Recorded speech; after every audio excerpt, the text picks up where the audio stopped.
Mark Rogers pulled his service truck into the parking space beside the ranger station, cutting the engine just as the morning fog began its slow retreat through the towering sequoias. After 15 years as a law enforcement ranger at Sequoia National Park, he still felt a flutter of anticipation each morning, wondering what the day might bring. The giant trees had a way of making even routine patrols feel meaningful. The morning sun caught the moisture in the air, creating halos around the massive trunks of the sequoia. Mark remembered his first day here, fresh out of the academy, how these trees had made him feel significant and yet small. Now, after a decade and a half of service, that feeling hadn't diminished. It had only deepened with his understanding of the forest's complexities. His marriage hadn't survived his dedication to the park, though. Darlene had tried to understand, but the irregular hours, the middle-of-the-night emergency calls, and the constant sense that his mind was somewhere else in the woods had eventually worn her down.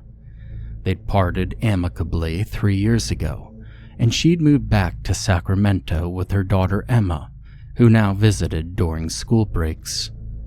But the park had become more than just his workplace. It was his home, his purpose. He knew every trail, every grove, could predict where lost hikers were most likely to wander off track, and could read the forest moods like others read the morning paper. Lately, though, something felt different. The shadows seemed a lot deeper. The silence was more profound. He'd mentioned it to a few other veterans of the service, and while none of them could put their finger on it, they'd nodded in understanding. He grabbed his pack and headed inside, nodding to Janet at dispatch. The smell of coffee filled the small building, mixing with the pine-scented air drifting through the open windows. The morning briefing would start in 10 minutes. "Morning, Mark," called out Dave Reeves, his patrol partner for the day. Dave was relatively new to the Park Service, just 3 years in, but he'd proven himself capable during several search and rescue operations. He had the build of someone who spent most of their time outdoors, lean and weathered, with careful movements that spoke as someone used to navigating difficult terrain. "Hey, Dave. You ready for another thrilling day of telling tourists not to feed the bears?" Mark smiled as he poured himself a cup of coffee. Chief Ranger Sandra Martinez led the briefing, her 25 years of experience evident in the efficient way she covered the day's concerns. "We've had reports of unusual wildlife behavior in the northern sector," she noted, pointing to a map. "Several hikers reported seeing deer and small mammals moving in unusual patterns all heading south. Could be nothing, could be early signs of fire that we just haven't spotted yet, so keep your eyes open this morning." Mark made note of this in his logbook. Animal behavior was often the first indicator of natural disturbances, but something about this report nagged at him.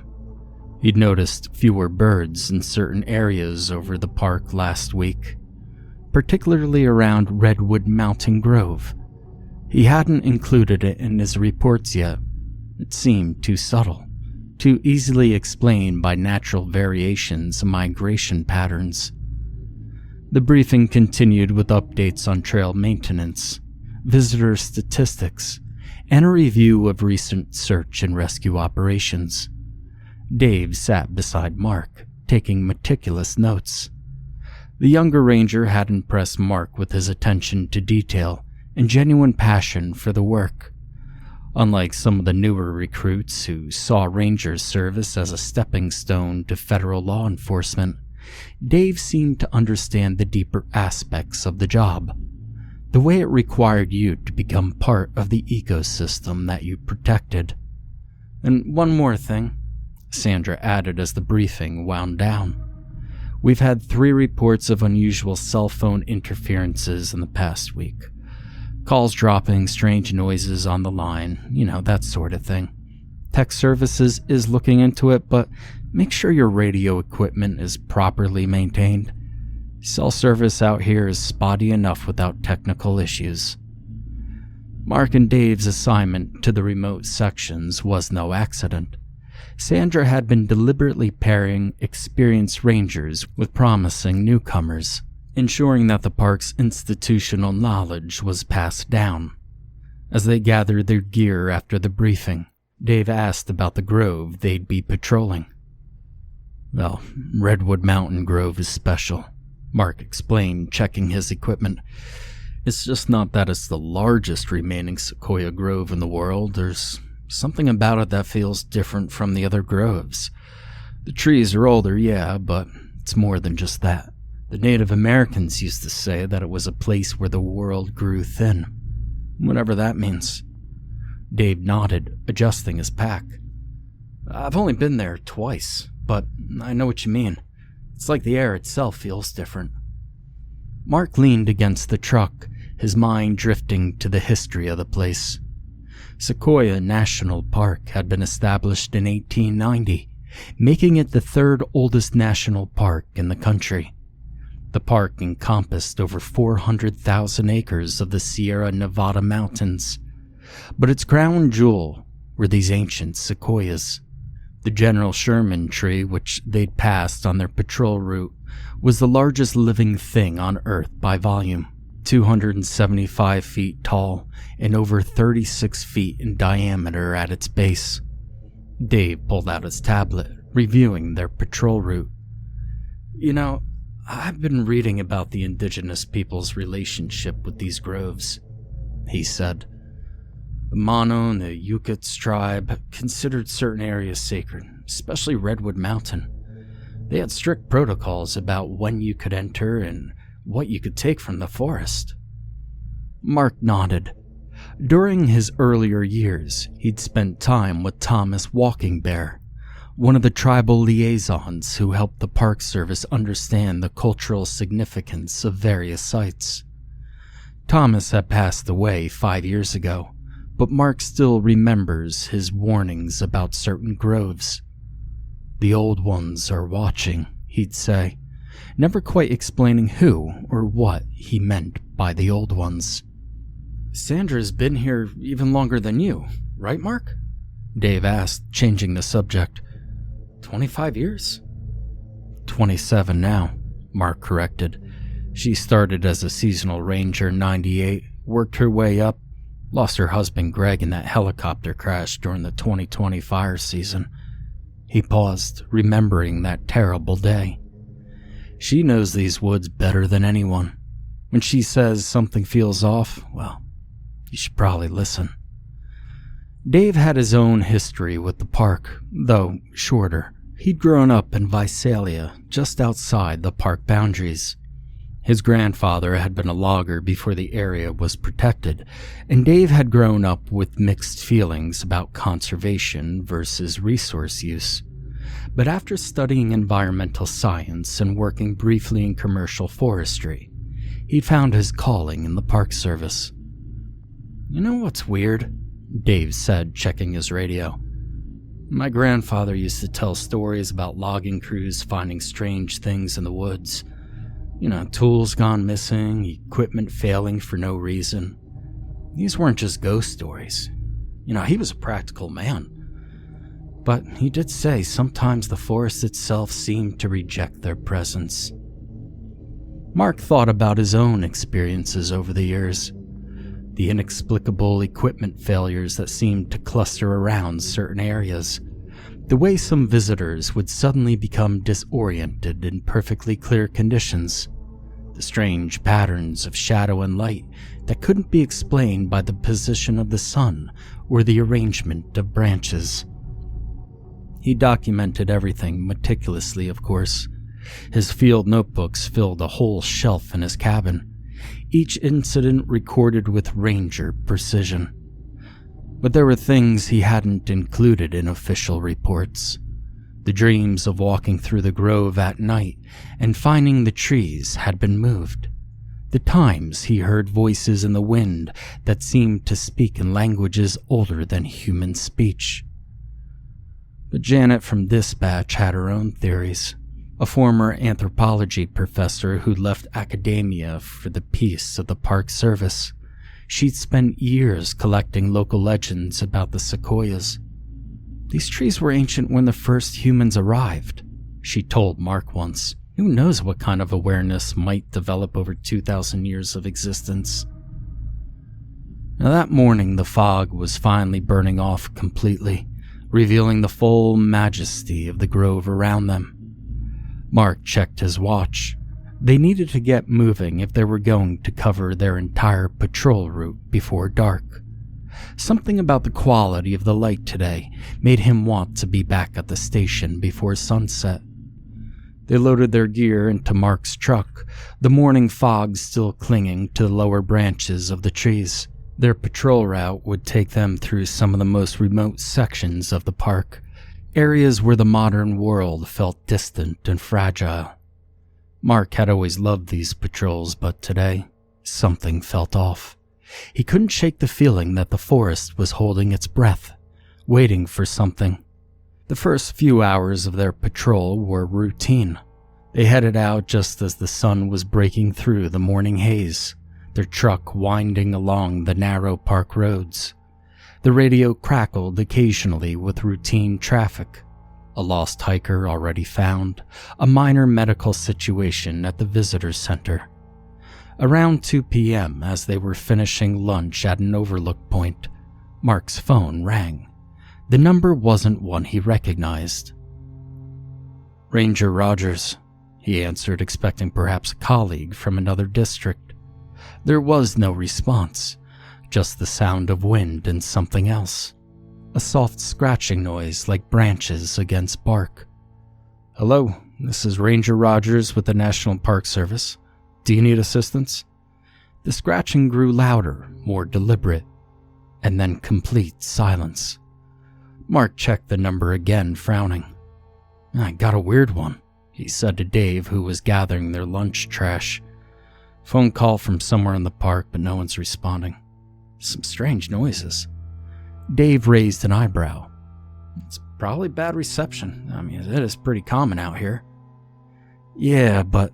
Mark hesitated. Something about the call had raised the hairs on the back of his neck. He pulled up the park's emergency response system on his phone, a tool they used to triangulate distress calls. The signal had come from deep within the Redwood Mountain Grove, in one of the most remote sections of the park. "You think we should check it out?" Dave asked, noticing Mark's concerned expression. Mark nodded slowly. "Yeah, it's better safe than sorry. It could be someone in trouble who can't talk." They drove as far as they could, then hiked the rest of the way, following the coordinates on Mark's phone. The afternoon sun filtered through the massive sequoias, creating shifting patterns of light and shadow on the forest floor. The trees here were ancient, some over 2,000 years old, their massive trunks rising like ancient pillars into the canopy hundreds of feet above them. The coordinates led them to a small clearing surrounded by particularly massive sequoias. Mark had been here before, but something felt off. It was wrong. The air was heavier, the shadows were darker. "Mark?" Dave's voice was barely a whisper. He was pointing to one of the largest trees. At first, Mark couldn't process what he was seeing. It looked like someone had wrapped something around the trunk, something pale and textured, pulled tight against the bark. As his mind finally made sense of the image, he felt his stomach lurch. It was skin, human skin, stretched and wrapped around the massive trunk like a grotesque bandage. The surface was intact. No blood, no gore, just skin, as if someone had somehow been turned inside out and pressed against the tree. "Oh my God," Dave muttered, fumbling for the radio. Mark forced himself to look closer, his training kicking in despite the horror. The skin was fresh, still holding its shape, and there, caught in a fold near the base, was a phone, the screen still glowing. "Dave?" Mark called out, his voice steady despite the fear crawling up his spine. "Check the other trees, but don't touch anything." As Dave moved through the clearing, Mark heard him retch. 2 more trees bore the same grotesque decoration, each one a complete human skin, stretched and wrapped with impossible precision. The sun was getting low now, the shadows lengthening. Mark radioed for backup, keeping his voice professional as he reported their position and findings. He'd seen a lot in his years as a ranger. Accidents, deaths, even a few murders, but nothing like this. As he waited for a response from dispatch, movement caught his eye. At first, he thought it was just another shadow, a trick of the fading light through the branches. But shadows don't move against the wind. Near one of the largest sequoias, something shifted. The darkness seemed to gather and coalesce, forming into a shape that made Mark's mind rebel. It was tall, its limbs like twisted branches ending in curved points that looked unsettlingly like scythes. The thing seemed to be both part of the tree and separate from it, its form constantly shifting between solid and shadow. Mark's training took over. He drew his service weapon, calling out to Dave. "Get back to the truck, Dave. Now!" The creature moved with a terrible grace, unfolding itself from the tree like a spider emerging from a crack. Its movements were fluid, each motion blending the creature into the area almost completely, like camouflage. Dave appeared beside him, his own weapon drawn. The younger ranger's face was pale, but his hands were steady. "What the fuck is that thing?" The creature towered over them now, its form a mockery of the majestic trees around them, where the sequoias represented life and permanence.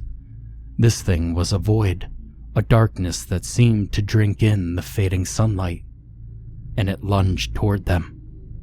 Mark fired twice, the shots echoing through the grove.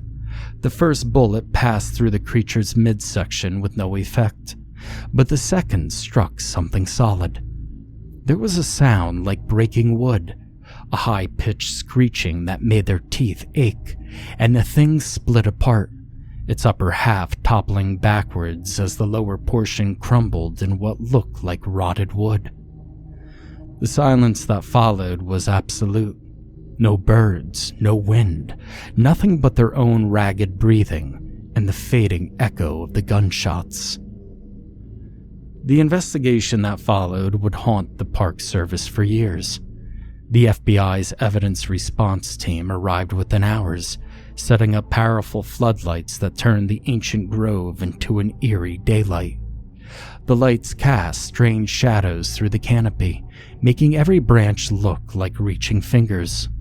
Dr. Elena Vasquez, the lead forensic analyst, had worked mass casualty events and serial killer cases, but Mark saw her hands trembling as she conducted the initial examination. "The skin," she muttered, making notes in her tablet. "It's complete. There's no cuts, no tears. It's as if the victims were excavated from their own skin, like a snake shedding, but impossible. The pores are still open. There are even goosebumps." The removal process was methodical and disturbing. As they carefully peeled the skin from the first tree, they discovered it had somehow bonded with the bark at a cellular level. The separation made a sound like Velcro being slowly ripped apart. Underneath, the tree's bark was altered.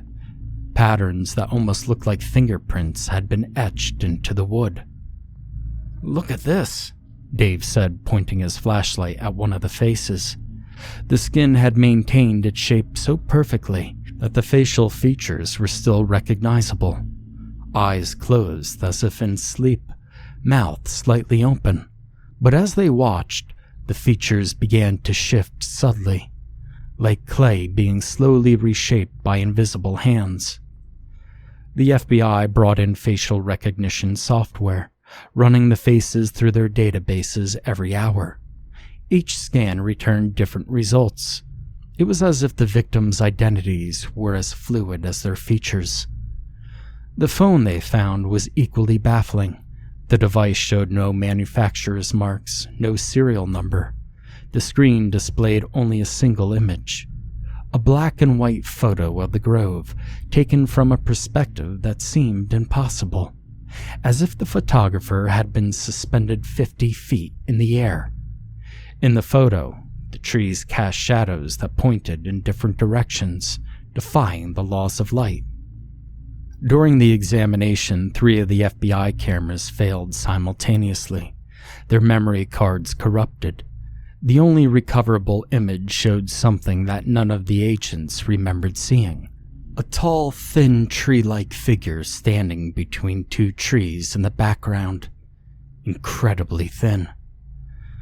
Dr. Vasquez's preliminary report included several notable observations.